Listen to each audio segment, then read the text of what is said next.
Hey, welcome to Socialism for All. This file's being recorded for the April 2025 edition of Socialism for All. And now that the first 100 days of Trump's second term have come and gone, and we have some sense of what's going on with that, and also what's going on with the Democratic Party, specifically the Bernie and AOC-led Fight Oligarchy tour, we need to pivot from documenting fascism and talking about fascism to organizing against fascism and fighting fascism. If you like this video, please click like and subscribe, and consider supporting on Patreon or Buy Me a Coffee at patreon.com/socialismforall or buymeacoffee.com/socialismforall. There are links to Patreon and Buy Me a Coffee in the video description. So since the start of this channel over 5 years ago, one of the main topics that we keep coming back to as a recurring topic is the US left against the Democratic Party and the need for the left to separate out from the 1% controlled genocidal imperialist Democratic Party. Now, most in the left really don't consider the Democratic Party to be a viable forum for struggle. It doesn't represent the working class, it's controlled by big money, it lacks internal democracy, and for all these reasons, it's been long known as a graveyard for social movements. Just the same, some desperate souls sometimes try to reform this party. It can't be reformed, and that's been proved time and time again over decades and decades now. The most recent example being Bernie Sanders, a longtime independent first congressman, then senator from Vermont, who describes himself as a democratic socialist, who ran for the Democratic Party's presidential nomination in the 2016 and 2020 primaries. Basically what he did was took the Green Party's platform, watered it down about 10 or 20%,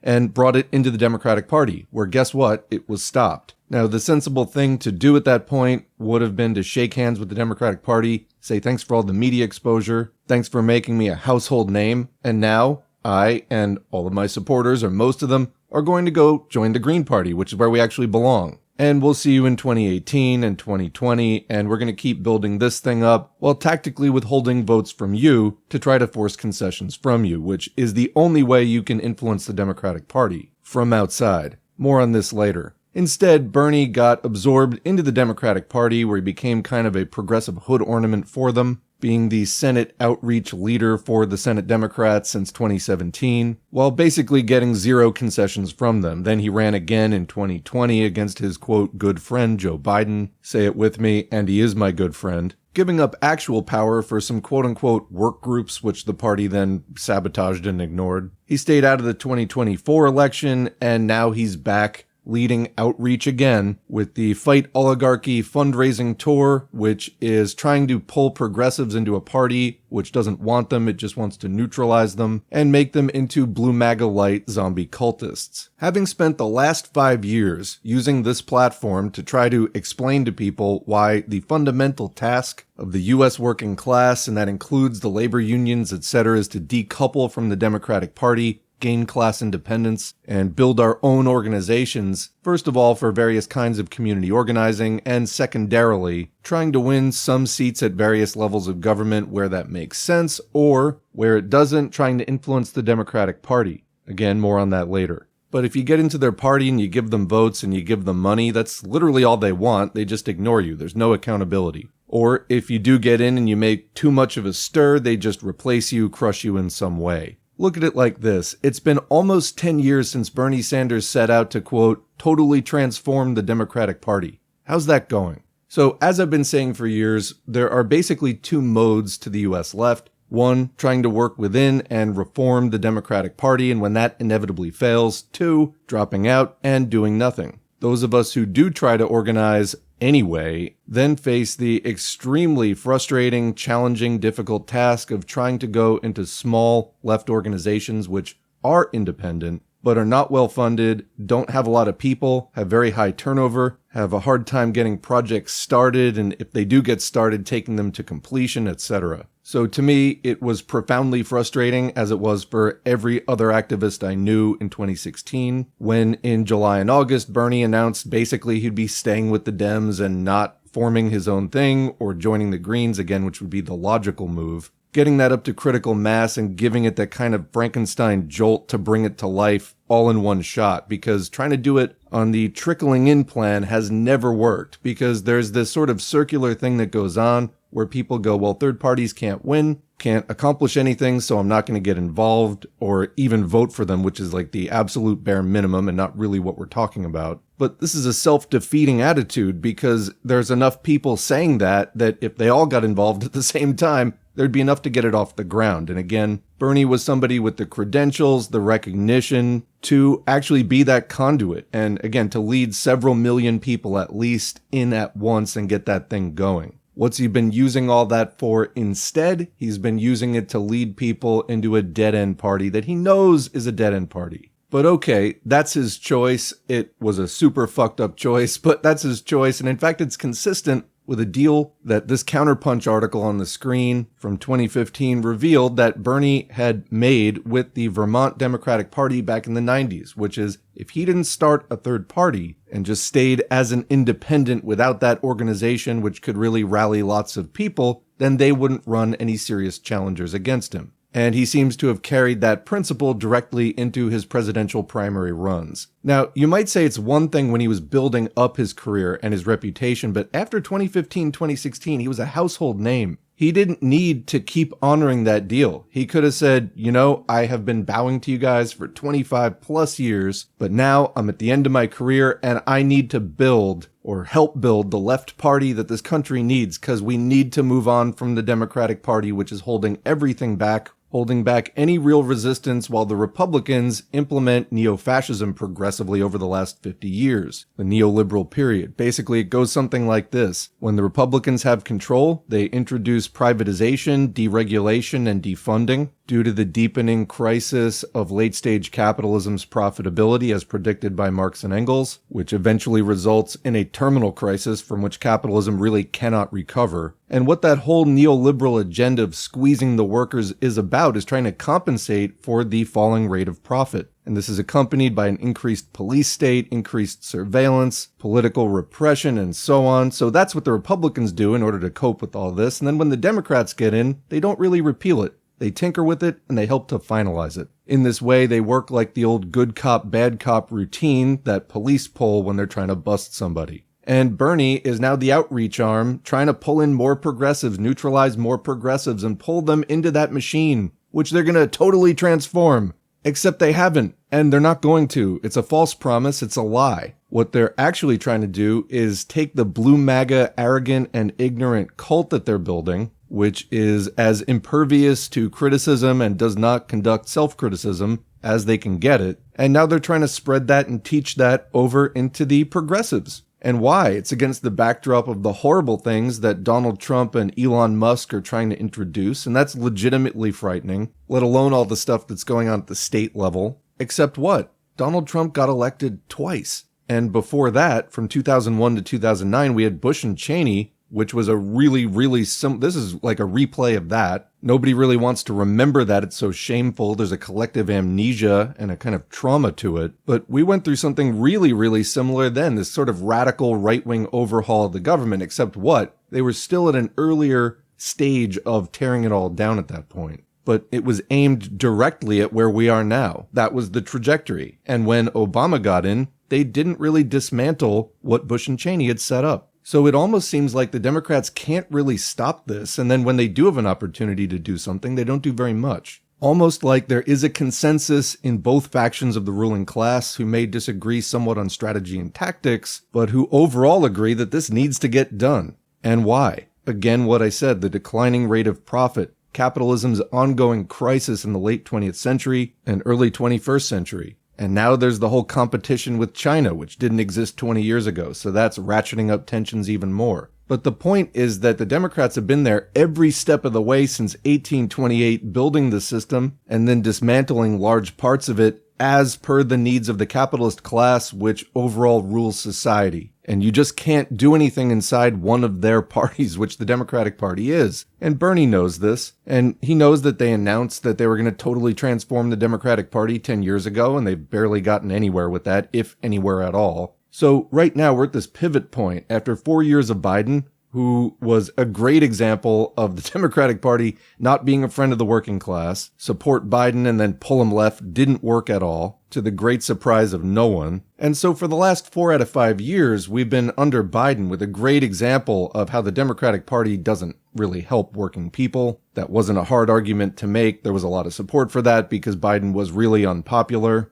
And so unpopular that they lost the election, which the Blue MAGA zombie cult wants to blame on anybody but the Democratic Party. But the fact is, you're a politician. You got to try to win elections. If you lose them, you got to own that. They don't want to do that. That's somebody else's fault somehow. Super toxic, basically cult-like behavior. We've got a mix of cult programming and organized crime mafia type behavior coming out of the government. And this sharply increased, augmented right-wing agenda that Trump and Musk are pushing, which is part anti-China freakout, it's part personal grift and scam, part long-term right-wing ideological wish list fulfillment.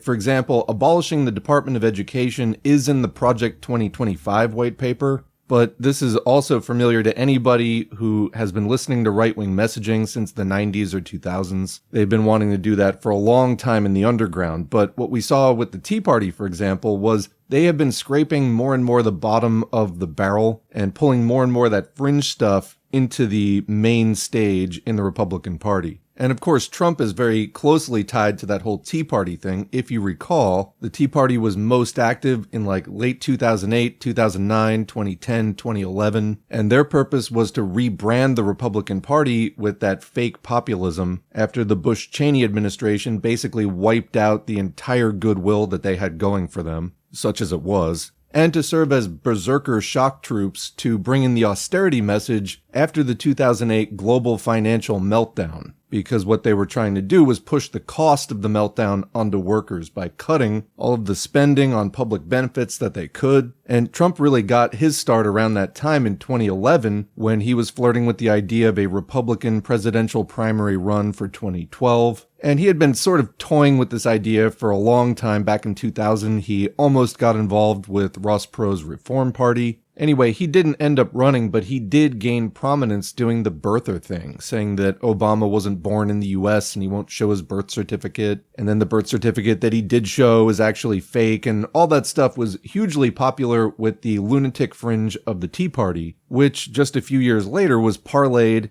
into MAGA in the 2015-2016 presidential primary run. I think then in the election itself, Trump was much happier to run against Hillary Clinton than he would have been running against Obama. And of course, he won the election. Lost the second one, Biden held the place, prevented any move back to the left, and now Trump has returned to resume what he left off with in 2021. And he really got started with a bang. I think that a lot of what they've been doing, including Doge, if you remember Trump when he got in 2017, it's not unusual for administrations to let go people hired by the previous administration, but then it is normal to rehire people to replace them. Trump didn't do that, if you recall. He left a lot of things empty. I think that Doge in some way is an extension of that, but I think also it goes beyond it to a fourth thing, which is behind Trump's opening salvo, which is trying to get ahead of a likely 2025-2026 economic crash, similar to and perhaps larger than 2008. So perhaps trying to get ahead of that, doing some preemptive cuts, is I think another good layer in the overall basket of explanations for why they're doing what they're doing. And let's be clear. We have seen stocks and other economic indicators take a hit since the uncertainty associated with the whole tariffs plan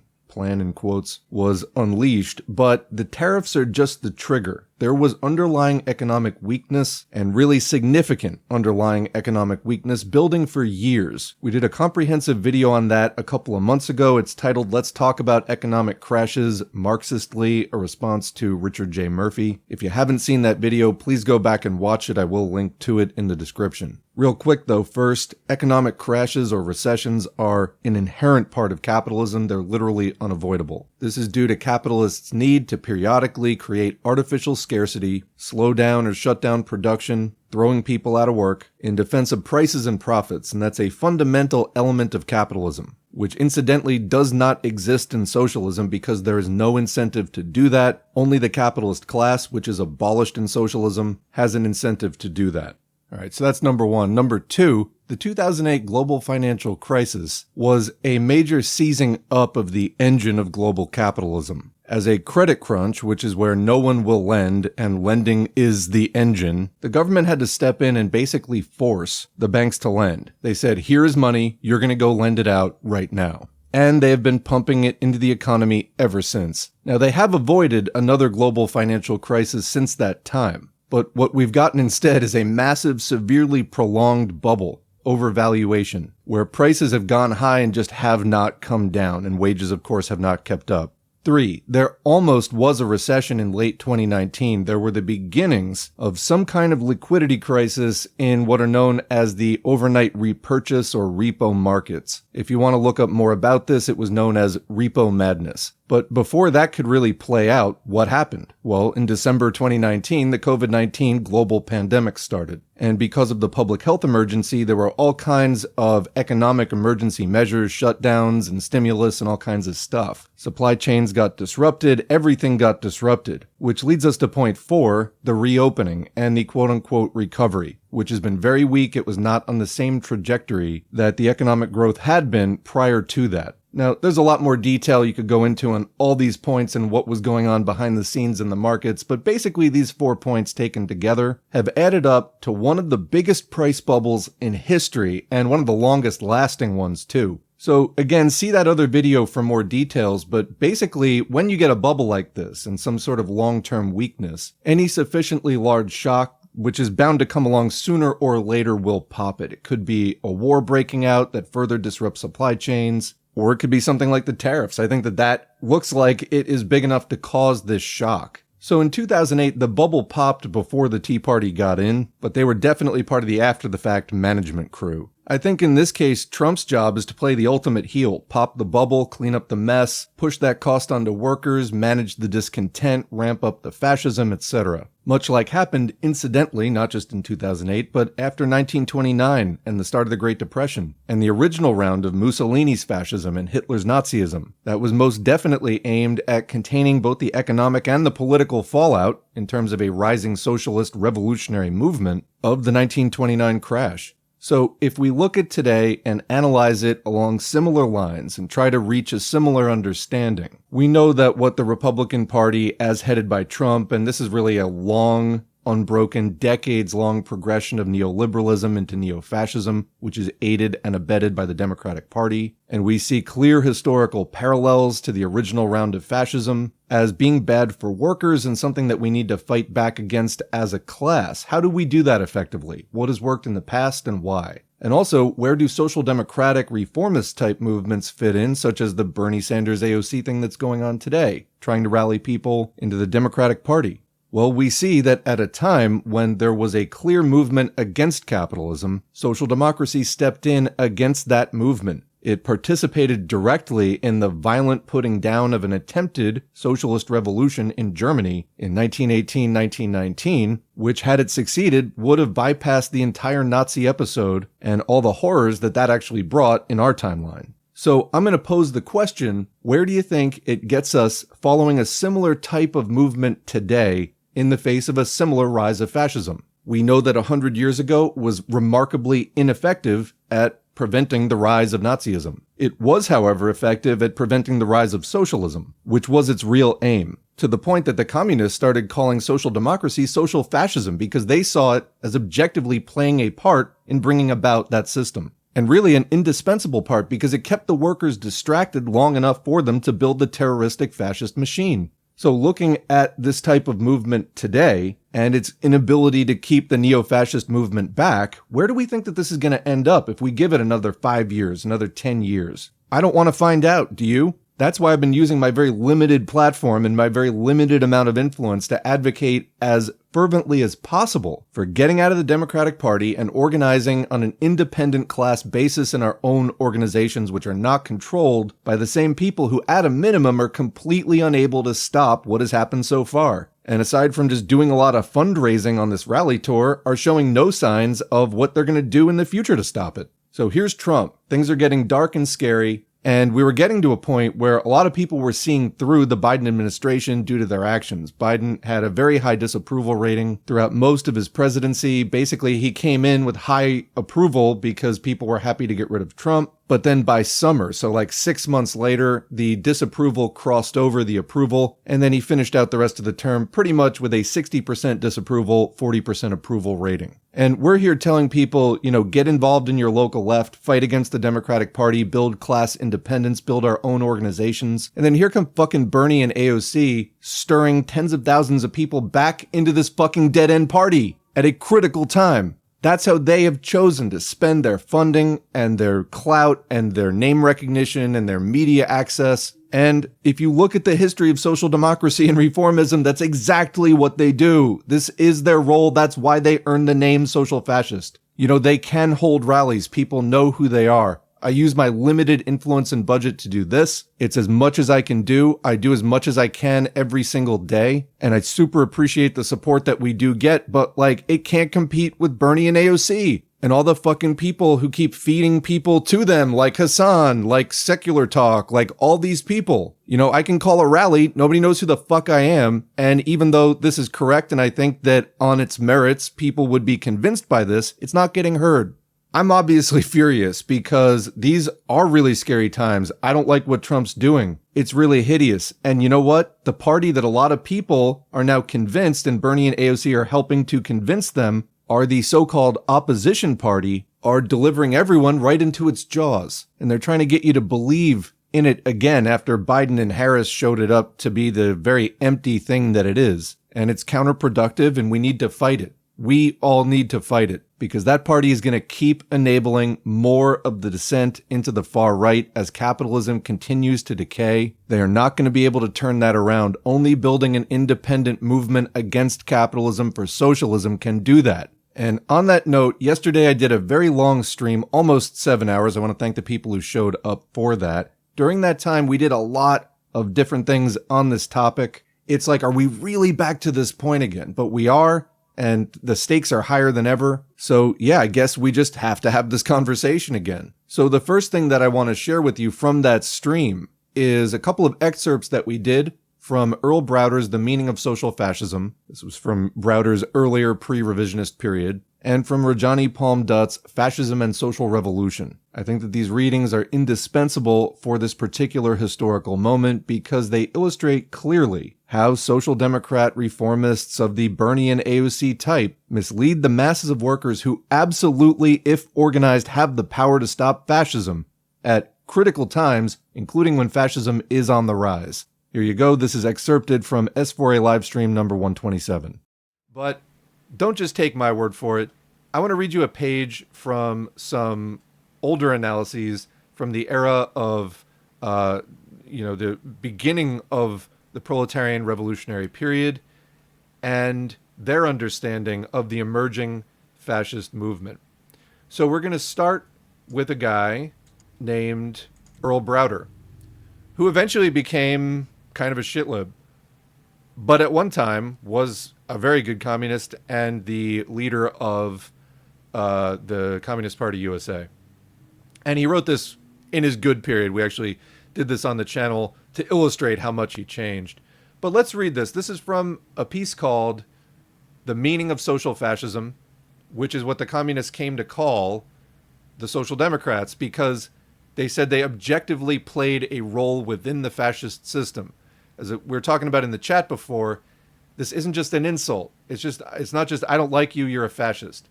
They were saying objectively, social democracy was playing an active role in defending the capitalist class while fascism came to power. And here's how. This is what both of these excerpts are going to speak to. So here it goes. Since the World War, meaning World War I, because this was before World War II, which hastened the decline of the capitalist system, various new props have had to be brought to bolster up the rule of the capitalist class.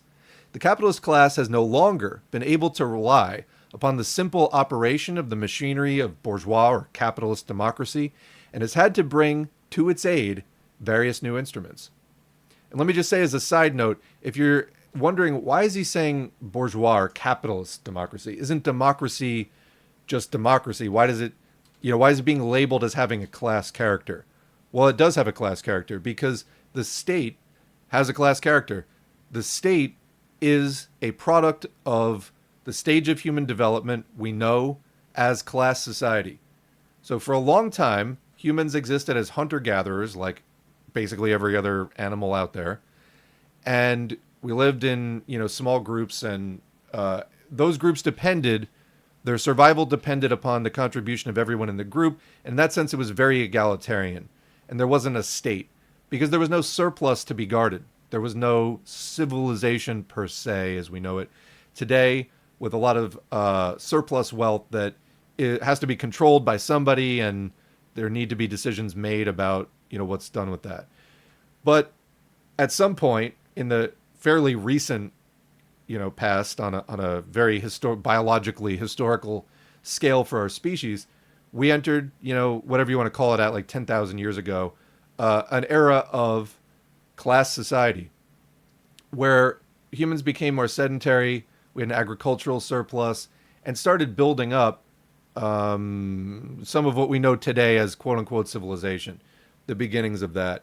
And with the surplus came a class of people who controlled the surplus, but the state arose as a result of the need of one class to oppress another class. And so every ruling class, there have been several major periods of like capitalism is ruled by the capitalist class. A class is a group of people who share a relationship with the means of production. In capitalism, there are two historically great classes, meaning that there are two classes which can act in their own interest in a historically meaningful way. The capitalist class, which rules and owns the means of production, and the working class, which does the work. And actually, while we're on this topic, good time to bring up, let's talk about what does capitalism even mean? Because I don't want to say the term gets thrown around because it really doesn't. But what does capitalism mean? If you're a social democrat at this point or just a progressive, maybe this has never really been talked about explicitly or like in a clear way. So let's define capitalism. We define capitalism as an advanced industrialized system with the following features. So there's three features. Number one, and we'll get back to the state in a minute, the means of production, which means what are the means of production? It's how things are produced. The workplaces, equipment, and raw materials which are used to produce goods and services, which means everything from food, clothing, shelter, on up. Those means of production are privately owned. So that's characteristic number one of capitalism. Number two, the production of goods and services is run for the private profit of those private owners of the means of production. So that is who is directing production. And three, the production of goods and services is carried out, like who actually does the production, by people who do not own the means of production, but are employed by those who do in exchange for a wage or salary. And that wage or salary is basically for subsistence. So we have these two classes or two groups of people with different relationships to the means of production. Why are the means of production so important? Well, they're how everything materially that we need to survive and carry out human life as we know it get made. So pretty critical. Actually, communists say that the struggle between classes over the means of production is the engine of history. That's how we do all of our analysis, more or less. And there's a lot of implications of that. Some people look at that and go, oh, you don't think about anything else. No, we say that that's at the core. It's not that we don't think about anything else. Anyway, so that's capitalism. So you have a class of people who own this. They don't do the work. They direct production, and the production is carried out for their private profit. Would you believe, coming back to the state, that they need an entire system to oppress the working class in order to maintain their own power? Seems logical, right? Like they need a police force, they need courts to enforce private property laws, which didn't exist in this way prior to this period. They need, when they took power over the old feudal order and they kicked the old feudal order out, they got rid of a lot of those old laws and they started making new institutions and new laws to build and perpetuate a capitalist society, which would revolve around maintaining and expanding capitalism, building capital, multiplying capital, making themselves richer, and pulling more and more people into the working class.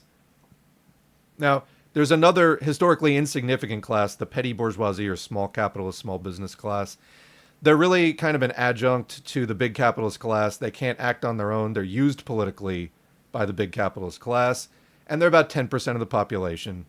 You know, the capitalists are like the 1%, everybody else about the 90%. You got these small capitalists in the middle, and they're constantly frustrated and constantly paranoid because they're afraid of the workers' desire for socialism, and they're afraid of the big bourgeoisie putting them out of business. So anyway, that's your basic class composition of capitalism and our basic definition of it. What do we think, based on the class interests and, you know, that the proletariat, the workers, are great enough in numbers to be historically meaningful, that looking at the struggle between these classes, well, the next system coming up will be the workers because they're the only other historically significant class in capitalism. So if the capitalists go, it's the only class that can take over and not have it still be capitalism. What's in the material interest, the class interest of the workers? Well, here's where we get our definition of socialism. What is the system that would replace capitalism? How do we define that? Whereas capitalism had production for profit, and specifically the profit of the private owners, socialism does not have private owners, so it's not done for profit. Instead, socialism has one, common ownership of the means of production by the workers who constitute the entire society.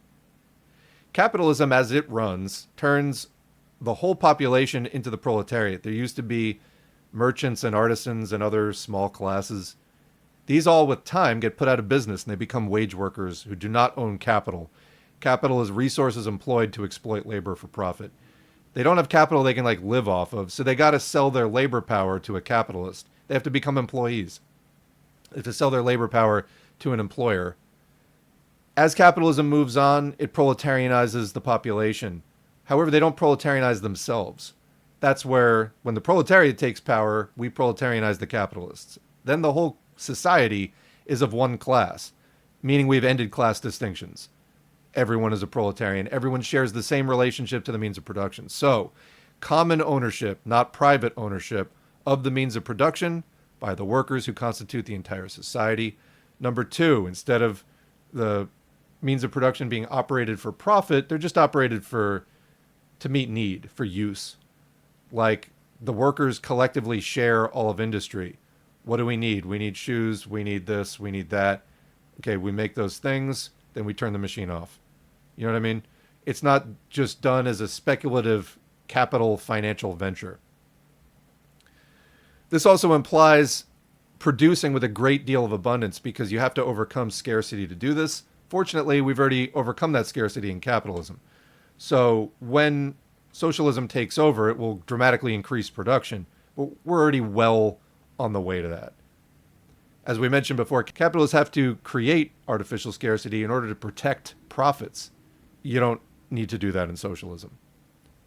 And then finally, instead of the employment of dispossessed workers for wages, which you have in capitalism, you have work for everyone. So no unemployment per se, because there's no longer an employing class. Everyone just shares the means of production. There's work for everyone. And so there's no more capitalists controlling the hiring and firing, throwing people into unemployment, or worse. There's no incentive to do that. Capitalists throw people out of work because they have to create that artificial scarcity in defense of prices and profits. If you don't believe me, during recessions, look at them dumping milk, look at them dumping potatoes. Why? To keep prices high. That is it. That's just one example. In socialism, there's no need for that. In fact, we're trying to make things so cheap that we can do away with money entirely. So that's kind of the point. Anyway, now that we've talked about that a little bit, that was sort of an important side note. The state.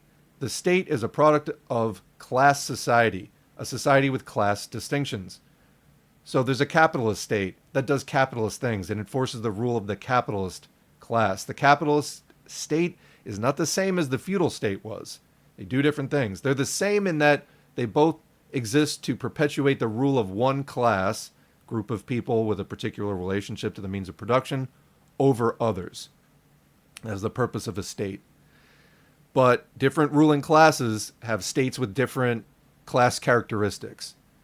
And when the workers come to power and remove capitalists from power, we have to set up a transitional state to oppress the capitalists and abolish capitalism. Make capitalism illegal, make sure it doesn't pop back up. And then once capitalism is abolished globally, and there's, a threat of the old bourgeoisie or a new bourgeoisie popping up is basically gone, which is not a point we ever got to in the 20th century. At most, in the 20th century wave of socialist projects, about a third of the world was socialist. So it was still a counterpower against capitalism. And then it was beaten back. We're living in an age of counter-revolution and reaction right now. At some point, because this fight isn't going anywhere, the struggle between capitalists and workers is going to continue. The workers will do revolutions again, hopefully in the imperial core, and dismantle the core engine of global exploitation. And probably when one goes, the rest will go in quick succession. Then you get a transitional period of a proletarian-run state where the proletariat oppresses any other remaining exploiting classes. When that's finally done, we believe that, with no more classes, there would be no more need for a state, because why would you need it if the state is a product of class struggle? So at that point, what was the state becomes just a class-neutral way of managing industry and not a state per se. All right, I think that was all the side note that I wanted to make. So that said, if you're new to this channel, we do audiobooks with commentary, and someone who was asking for more commentary in the chat before, you just got more commentary. Let's just start from the beginning again, now with that background. Since the World War, which has hastened the decline of the capitalist system, various new props have had to be brought to bolster up the rule of the capitalist class. Now we know what the capitalist class is. The capitalist class has no longer been able to rely upon the simple operation of the machinery of capitalist democracy, and has had to bring to its aid various new instruments, because it's just not enough anymore. During the war, and since the war, the capitalist class has placed its main reliance for holding the masses in support of its class dictatorship. And by dictatorship, we mean class rule. They rule over the other classes. Upon the parties of the Second International, just talking about that, the Second Socialist International, the Social Democracy, the Social Fascists of the various countries. Today, I think this was the late 20s, the Social Fascists are the main prop of capitalism among the working class masses.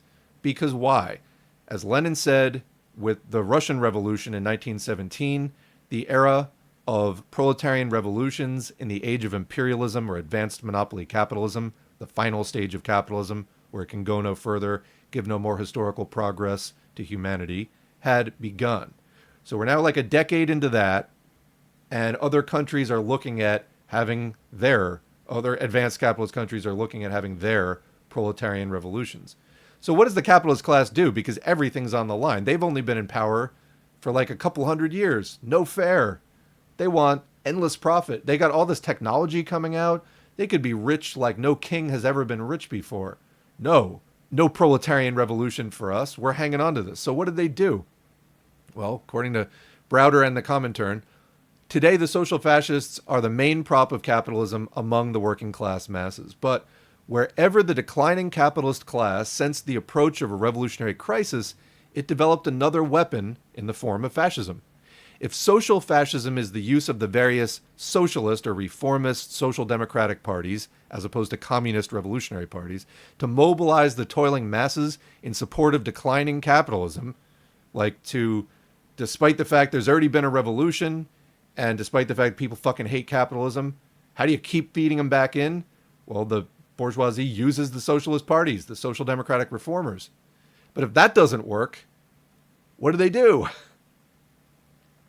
If social fascism is the use of various socialist parties to mobilize the toiling masses in support of declining capitalism, fascism is the mobilization, under various demagogic slogans, primarily of the declassed and petty bourgeois elements and politically backward and impoverished peasant masses under the direct control and supervision of finance capital. So they're controlling the workers one way, and we're going to get more into the implications of that as time goes on. And then they're trying to round up the other. Remember I talked about the petty bourgeoisie or small capitalists being used by the big capitalists, and the petty bourgeoisie always being kind of paranoid because they're just not in charge of anything. They're neither rich enough nor numerous enough to call the shots. They're not historically significant, but they exist and they have their interests. They're just always depending on some other class, either the proletariat, who's like their day-to-day life is more like that of the proletariat. Their living standard is closer to that of the proletariat than that of the big bourgeoisie. But they fear the proletariat's desire for socialism, or they have to get things done by tailing the big bourgeoisie, who they fear putting them out of business. So they're always there, but fascism is partly a movement whereby the big bourgeoisie manipulates the petty bourgeoisie. And I would add, those who are not technically petty bourgeois, they don't actually own even a small amount of capital, but they still have petty bourgeois consciousness. Marx called this false consciousness. It's rampant in the United States where people are actually proletarian. They actually don't own any capital, but they act as though they do. They have the consciousness of a capitalist, a small capitalist, even though they're not. So fascism is a counterpoint of controlling the petty bourgeoisie, the declassed elements, and the backward peasantry, which doesn't exist so much, but we could still say, the very down and out. It's like people are always talking about Trump's base from like the Rust Belt and these really down and out areas of people who like have no chance of integrating into like modern society again, at least on their own terms. And it's under the direct control and supervision of finance capital. So it's the pseudo-populism. I've looked at the Libertarian Party this way for a very long time, and then MAGA is taking that more mainstream. It's the pseudo-populist movement, which is actually all the strings are being pulled by big finance capital, which again is financial capital plus industrial capital merged in the advanced monopoly capitalist era or imperialist era. Continuing the reading, these fascist forces are mobilized first of all for the physical destruction of the organizations of the working class and the toiling peasantry, which of course the proletariat and the poor peasantry were like the basis of the Russian Revolution, because Russian capitalism wasn't as advanced, so proletarianization hadn't gone as far. They still had a big peasant class. A lot of the production was still carried out by like a peasant agrarian economy. Later they would collectivize that, but in the beginning, that's how it was. And so the fascists were mobilized to like physically attack them and smash their organizations, supporting the capitalist dictatorship by open violence in defiance of the forms of democracy. So in other words, again, remember, capitalist democracy had only taken the capitalist class so far. And then they weren't just about to say, oh, good game, we lost the election, blah. When the capitalist democracy, in air quotes, the sham capitalist democracy, was no longer looking like it was going to result in capitalist victories, what did they do? They abandoned it in favor of fascism. And some of the more soft-hearted capitalists, had moral issues with that. But they had to make a choice. Am I going to keep supporting my own riches, my own ability to live off of other people's work and get super rich off of it? Or are we going to have to crack some heads? And a lot of them were like, well, what are you going to do? And so fascism came to begin replacing open democracy.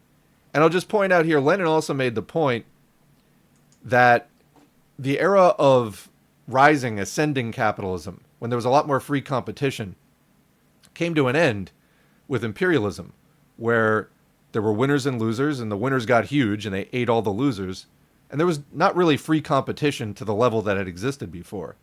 Well, you see this mirrored in the political realm, where there once was more of an open democracy. Capitalism was no longer free competition in the industrial sphere, nor in the political sphere. It started taking on more totalitarian forms politically as well. So we also see fascism.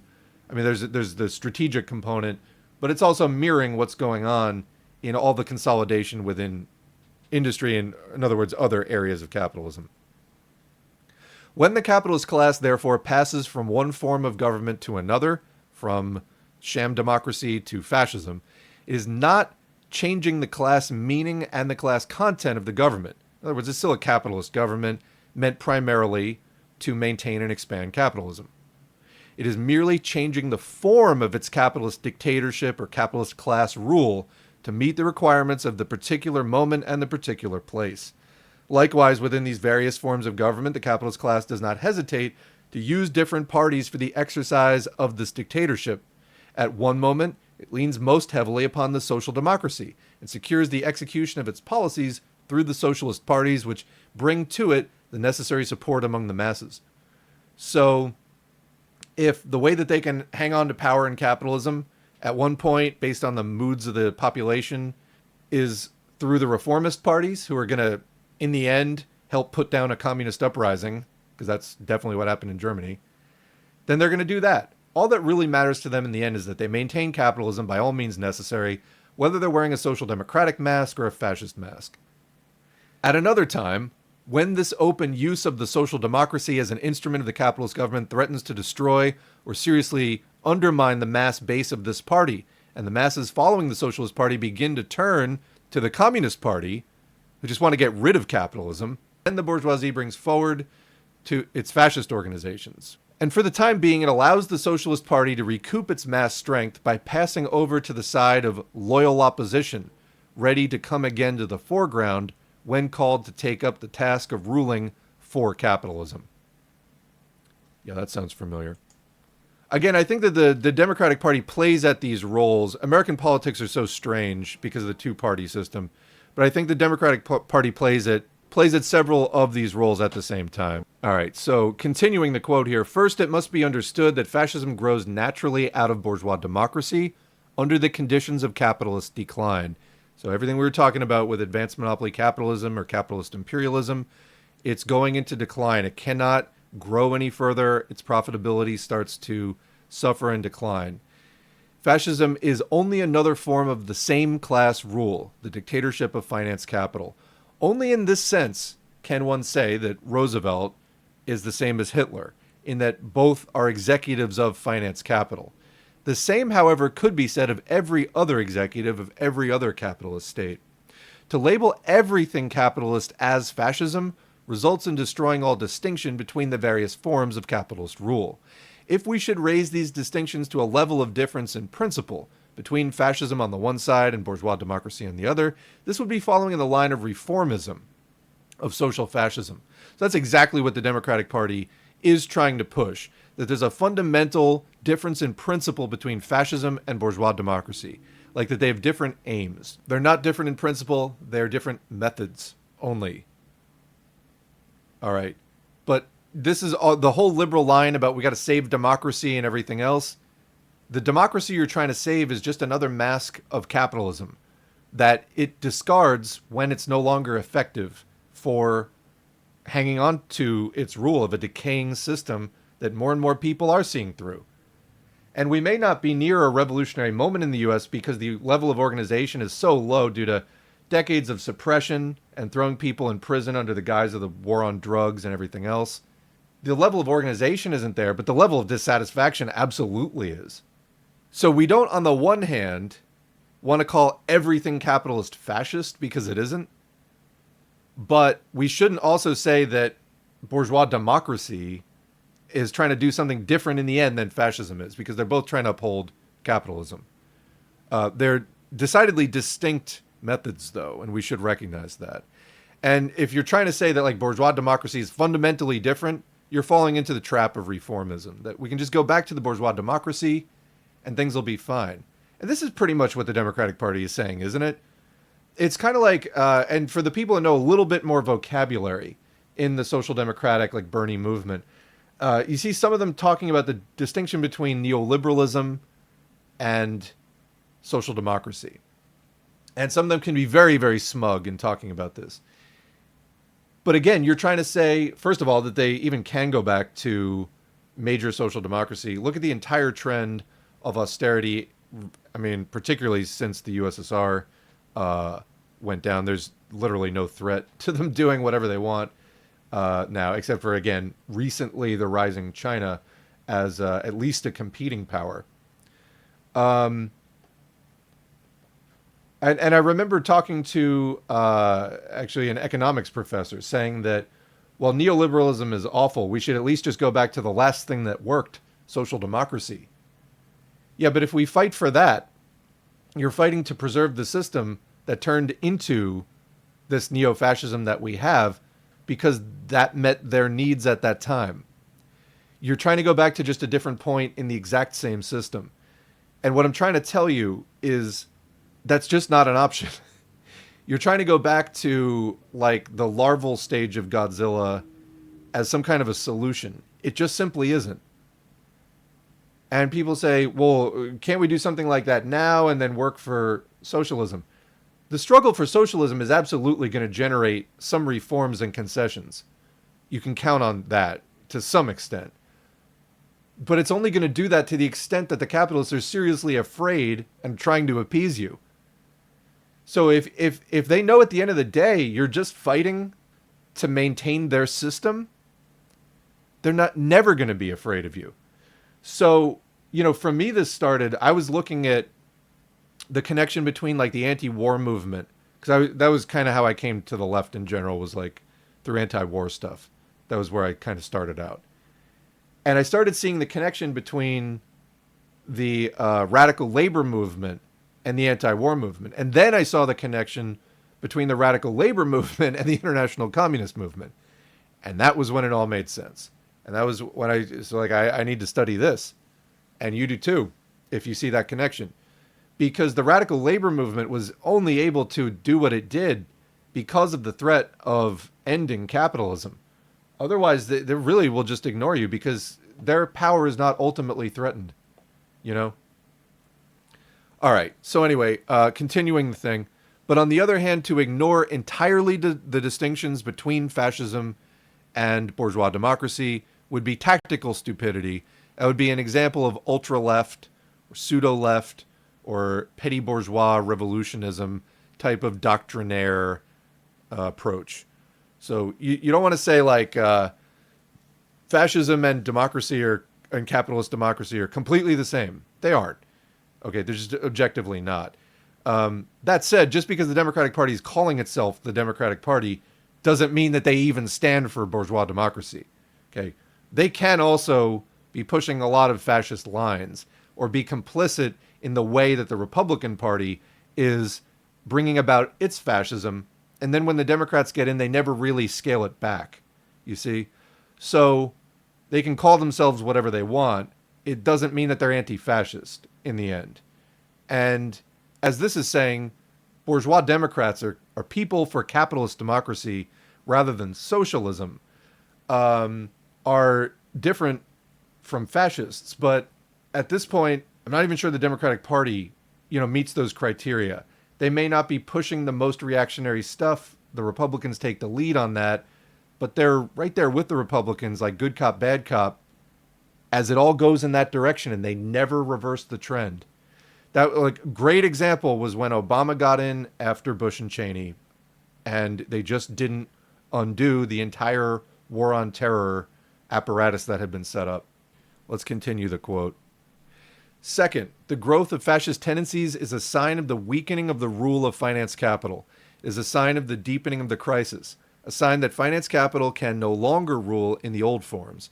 It must turn to the more open and brutal and terroristic methods, not as the exception, but as the rule, for the oppression of the population at home and preparation for war abroad. And remember, what they do abroad is always mirrored back here. And again, the war on terror was a great example of that. They did expanded militarism abroad, and they did an expanded police state at home. And all the surplus military equipment was being shipped out to police departments who suddenly had a tank, So that's always mirrored, and that's an important point. It is preventative. Fascism is preventative counter-revolution, an attempt to head off the rise of the revolutionary upsurge of the masses. So they're trying to get ahead.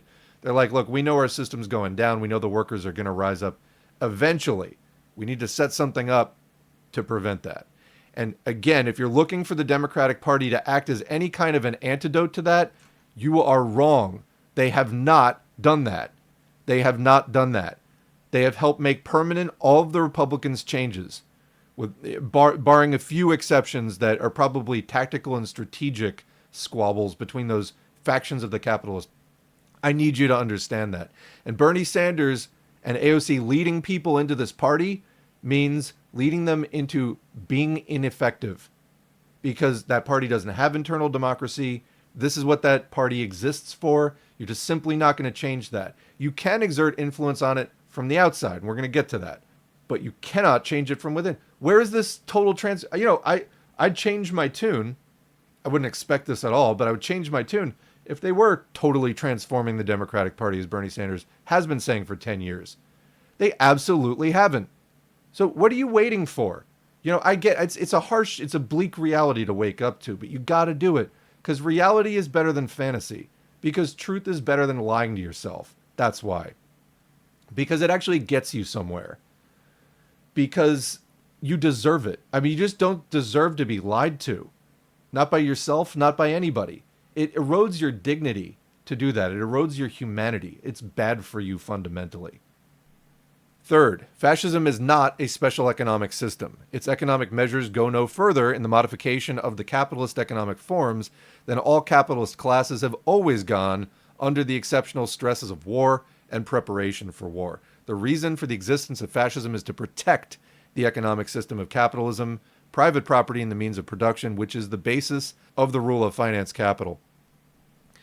So the fascists would try to say that they're a third way, that they are neither liberalism nor Bolshevism. That was like one of the Italian fascist things. And you hear this to this day. There's sadly still people who like read, Mussolini's writings or whatever, fucking contradictory ramblings that they are. Or they read Nazi writings and they're like, fascism was not for capitalism. They did such and such differently. No, read Fascism and Social Revolution, which we're going to read an excerpt from right after this, because Dutt does an entire breakdown on how fascism did not we defined capitalism before, and this isn't just playing with definitions. Capitalism is a thing. You can deduce what it is from the entire thing that capitalism, its laws are set up for and everything else, what is fundamental to it. Fascism preserves all those things, and it preserves them against what? Well, number one, it tries to preserve them against internal collapse, because it tries very poorly, as we can see with Trump right now, I think is actually a decent example. It takes extreme measures to try to prevent recession and depression and economic crashes. It tries its best to do that, and it'll take emergency measures to try to do that. It still fails anyway, because just the logic of capitalism necessitates these crashes and recessions and depressions. But secondly, it's trying to prevent against workers' revolution or workers' prevention of capitalism from continuing to be implemented, which at this time, 100 years ago, again, the Comintern was up, the USSR was cooking, and, they were pretty freaked. Today, things are different in that active revolutionary movement has been beaten back significantly, but they're always afraid it's going to flare back up, as I believe it will do too. I mean, this channel would have no listeners if there was no interest in this. Despite having no budget, we don't advertise anything else, it keeps growing. People keep voluntarily giving money to make sure that I have time to do this. Why do you think that is? So, anyway, this point that fascism is not distinct from capitalism, it's capitalism in defense mode. That's an important one to know. And the fascists will try to tell you differently. But this is masturbation on their part. Fourth, fascism comes to maturity with the direct help of the socialist parties. And this is fundamentally why, we refer to it as social fascism, or that famous Stalin quote that social democracy is objectively the left wing of fascism. Fascism comes to maturity with the direct help of the socialist parties, the parties of the Second International, who are those elements within the working class we describe as social fascists because of the historic role which they play. Under the mask of opposition to fascism, they in reality paved the way for fascism to come to power. Democratic Party, take a bow, because that's exactly what I've been observing and what I've been describing on here. That's exactly what I'm talking about. And you know it too. You know it deep, even you diehard, people who want to believe, that's true. What have they rolled back? What have they really rolled back in the last several decades of this march toward where we are currently and El Salvador and all this stuff? Where's the opposition, really? You know it, I know it. So let's drop the farce and move the fuck on from this party. They disarm the workers by the theory of the lesser evil. They tell the workers they will be unable to seize and hold power. They create distrust in the revolutionary road by means of slanders against the Soviet Union. They throw illusions of democracy around the rising forces of fascism. They break up the international solidarity of the workers. They carry this out under the mask of socialism and Marxism. In America, this role is played by the Socialist Party, quote, left reformists, and the AFL bureaucracy. That'd be the American Federation of Labor.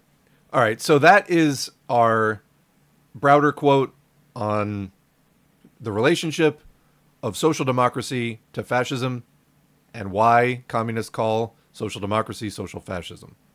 Let's now turn to Rajani Palme Dutt's Fascism and Social Revolution. And I want to read you like a page out of this because, again, this should be really clarifying. And if you like this, again, we have both audiobooks on the channel in full with comments.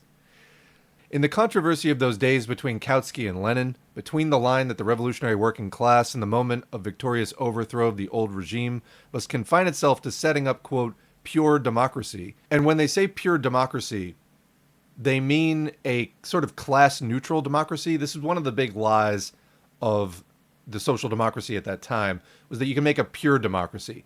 Lenin lambasted Kautsky over this in some of the books that I mentioned earlier. There's no such thing as pure democracy. There is bourgeois democracy, there's proletarian democracy. There's not a class-neutral democracy because the state is not a class-neutral institution. See? And then, this is what the social democracy was saying. You got to set up a pure democracy, then await a majority in the Constituent Assembly or Parliament before proceeding further. And the line that the revolutionary working class in the moment of victory must at once use its power without waiting for parliamentary majorities to overthrow capitalism. The Second International is now compelled, 15 years late, and in a half-hidden, unclear fashion, to admit that Lenin was right. The revolutionary working class, it is now declared, in the moment of the overthrow of the old regime must at once, without waiting for constituent assemblies or parliamentary majorities, proceed to, quote, destroy the great capitalist and landowning forces. Excellent. So we're getting kind of to a later stage than we've experienced here in the United States. So if this is not ringing a bell with you in terms of like something you've lived through, that's because we haven't gotten this close. Germany actually had a failed revolution, which again, the Social Democrats helped to stop. They helped shoot the communists and bring that to an end. Otherwise, there might never have been a Nazi Germany because it would have been socialist. But no. What were the Social Democrats, the Socialist Party of Germany under Kautsky, trying to do? They were trying to work within the system, defend capitalism, set up a pure democracy, elect a majority, then peacefully transition to socialism from there. Well, how did that work out? We're talking about 1918, 1919. What happened in the 30s? Well, this is the farce of Weimar Germany, the democracy that was set up. Didn't work out at all like that. Had the Socialist Party joined in the insurrection, again, socialist Germany by 1920, I mean, probably a few years of war, but the beginnings of a socialist Germany in 1920, and you skip the entire Nazi episode, the Holocaust, World War II, at least as it was, because that was largely, a large part of it anyway, was an anti-communist war against the Soviet Union, Nazi forces led a lot of that. It was an anti-socialist war. It was a war for capitalism. Capitalism in its fierce, brute, semi-collectivist face as fascism, trying to bring down the socialism that the USSR was building. Why? Because it directly threatened German capitalism, which the Nazis were trying to be the saviors of. I mean, that was their function. So here you have the Social Democrats. Oh, we got to set up a perfect democracy, then elect our majority, and then we'll just peacefully transition over. Fine. No, it always comes down to the barricades in the end. Always. And this is just one of the great tragedies of modern history. So now the Second International, Dutt saying, is compelled 15 years late, because this is 1935, after some significant events had happened, to admit that Lenin was right. And he's saying, great, so they're coming to these conclusions that you can't wait, you just got to destroy the great capitalist and landowning forces. So that would be great if it were meant seriously. If it was, it would mean that the workers could set up the workers' dictatorship. But again, the class rule of the workers. But in fact, this phrase was thrown in as a sop because in relation to Germany today, it would be impossible openly to advocate the return to the completely exposed Weimar democracy.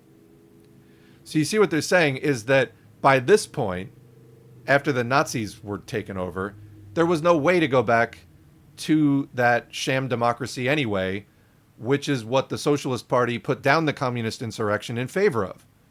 And then that sham democracy was destroyed soon after. So they couldn't go back to it anyway. So how convenient. Now they take the position of the thing that they should have supported in the first place, but they helped to crush. And they probably don't mean it seriously. It's just they have to come up with a line, and this is what they came up with. So we're not at this point yet, because we didn't have a failed insurrection in the United States. Failed socialist revolution. We didn't have that. So, again, it's like, ask yourself this. If we did have one, what side would Bernie be on? You know? And, people come up with fantasy here. I think the base is far, far, far to the left of Bernie. And then every time Bernie opens his mouth, people are, like, shocked. How could Bernie mean that? Because he's not very far left, you fucking nitwit. Anyway, like all those memes, of people had high hopes for Bernie and he just didn't live up to them. Just because you're far left doesn't mean Bernie is. And you projecting those wishes into him is just like not a recipe for like making them happen. All right. So at this point in Germany, failed insurrection, and then the democracy that the social reformists stumped for instead got destroyed too. They're now left with nothing, and they're like, yeah, I guess the communists were right. Gee, you think? It's used as a fine-sounding phrase without any attempt to face what it practically involves, and is made completely meaningless by the rest of the resolution.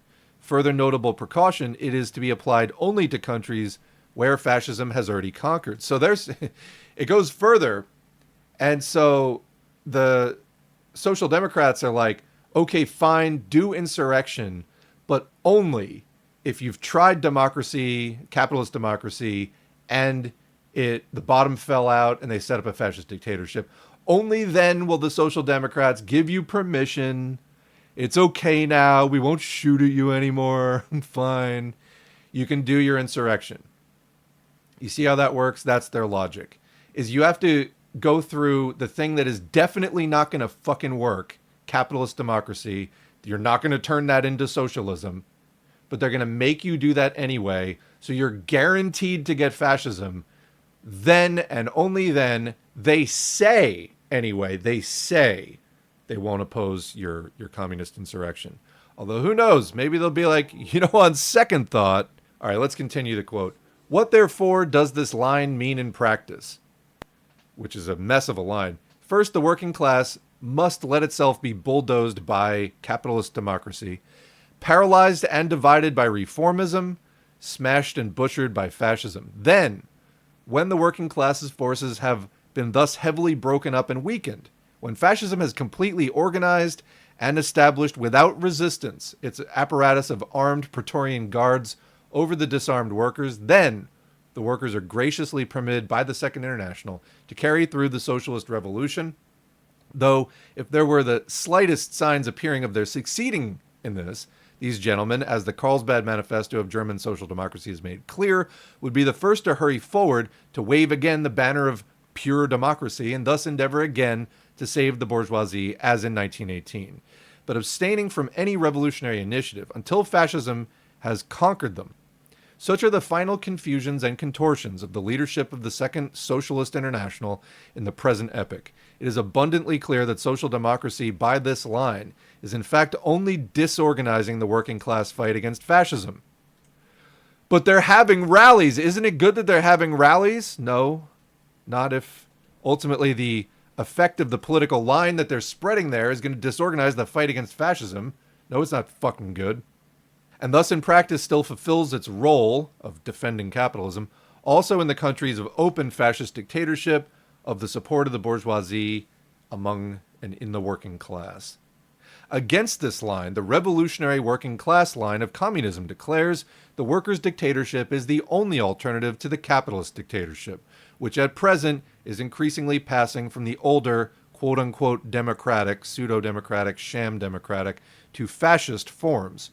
The workers' dictatorship, again, the class rule of the workers to oppress and abolish the capitalist class, is the only guarantee against the victory of fascism, against the victory of the capitalist counter-revolution, and the unlimited subjection of the working class.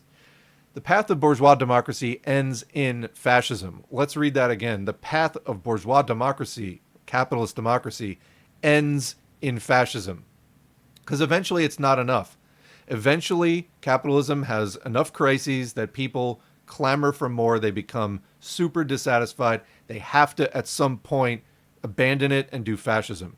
Because the workers try to... Like, we have a sham democracy in the United States. It's a complete sham.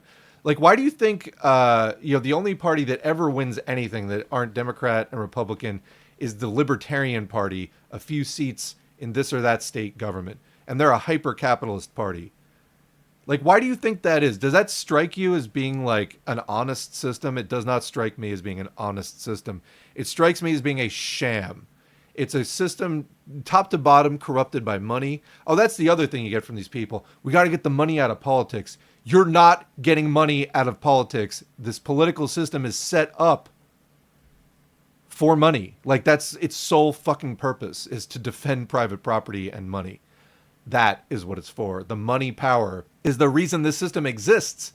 You're not going to get the money out of it. You're not going to make this pure democracy. You are not. It's a capitalist, tainted institution because it was set up by and for capitalists. What is confusing about this? But yet they still go on about, we're going to get the money out and this and that.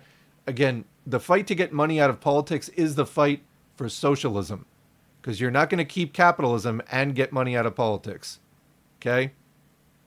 You see why I have trouble, You see why I have trouble recording this. It's infuriating after a while. Why is it that even in my lifespan, this wasn't decided decades ago?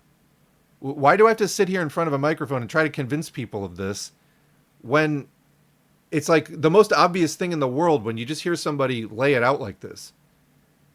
Because it's suppressed. Guess who's suppressing it? The capitalist state, the capitalist media, the entire capitalist ruling body. The dictatorship of capital keeps this from us all. And you got to go dig it up on random internet sites and then share it. Anyway, the battle for the workers' dictatorship must be fought not merely after fascism, but before fascism, as the sole means to prevent fascism. Well, too late in our case. Social democracy says, first fascism, then revolution. But communism says, revolution before fascism and preventing fascism. Fascism is not inevitable. Fascism only becomes inevitable if the working class follows the line of reformism, of refusal of the united front, and thus lets itself be struck down by the class enemy. But if the working class follows the line of the united front, of all the working class forces, communist and non-communist, together, of the rising mass struggle, of the building of its communist party and fighting mass organizations to the final victory of the revolution and establishment of the workers' dictatorship, then the working class can defeat and crush fascism and pass straight to the socialist order with no costly and shameful, let alone genocidal, because they didn't even know how far this was going to go, fascist interlude. This revolution is the path to defeat fascism. Now, I think there's probably a lot of social democrats out there, like the Vanguard people we're going to be doing a reaction to. I think they would listen to that and say, like, they have no problem with that, and probably shamefacedly go on some level, that they're hyping a fraud. Because the logic, I think, is impeccable. But people have been told, just like they said before, the workers can't hold power, you can't do a revolution, blah, blah, blah. Did it ever occur to you that, like, saying that for 100 or 50 years even, of saying, we can't do that, we can't do that. If you put the same energy that you said into, like, we can't do that, into just doing it, that maybe we wouldn't be so bad off. Maybe we would have done it by now. Or at least we'd be a lot closer to doing it. But if you don't try, you get nowhere, which is the safest thing, obviously. But I think a lot of social democrats would listen to this shamefacedly and go, yeah, that's correct. And we didn't do that. And we're going through fascism and it's discussed. And then they have the nerve to be so outraged about fascism when they're like the chief cheerleaders blocking and arguing against the effective path and the effective movement against fascism. The Democratic Party is not an anti-fascist party. They're a fascist collaborating party. They're part of that system. Bernie's leading people into a fascist collaborating party. Or he's trying to make it not a fascist. He's not going to make...